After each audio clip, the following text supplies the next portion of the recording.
So one of the questions I have for Darren here is can I use dividends from my numbered company as a source of income? Yeah, and good question. Lenders will look at your dividend income. They're going to want to see to that.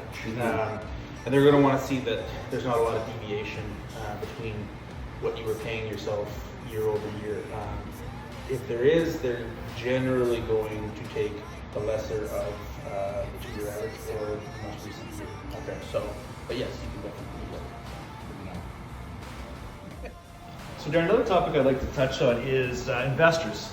I'm an investor, Brett's an investor, love the topic.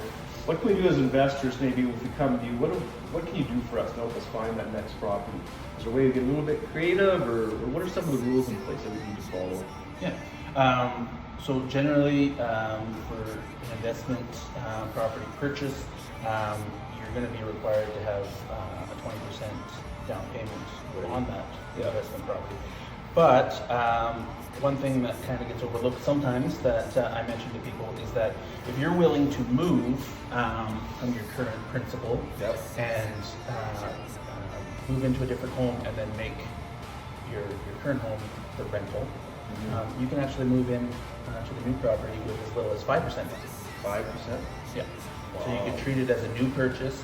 You go in at 5%, and then you can also use some of the rental income in the home that you'll now be renting to offset for your debt servicing. So, wow, that's a good way to get creative. Yeah, get ahead.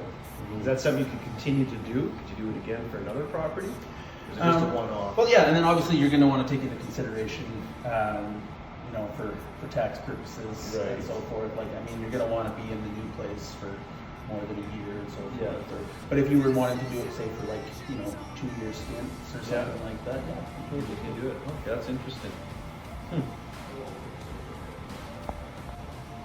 Okay. I want to thank Dṟrren W쏘ʀᴅ from Dominion to do this interview with us, and I want to thank Highmark Homes for letting us use their current show home to display this interview.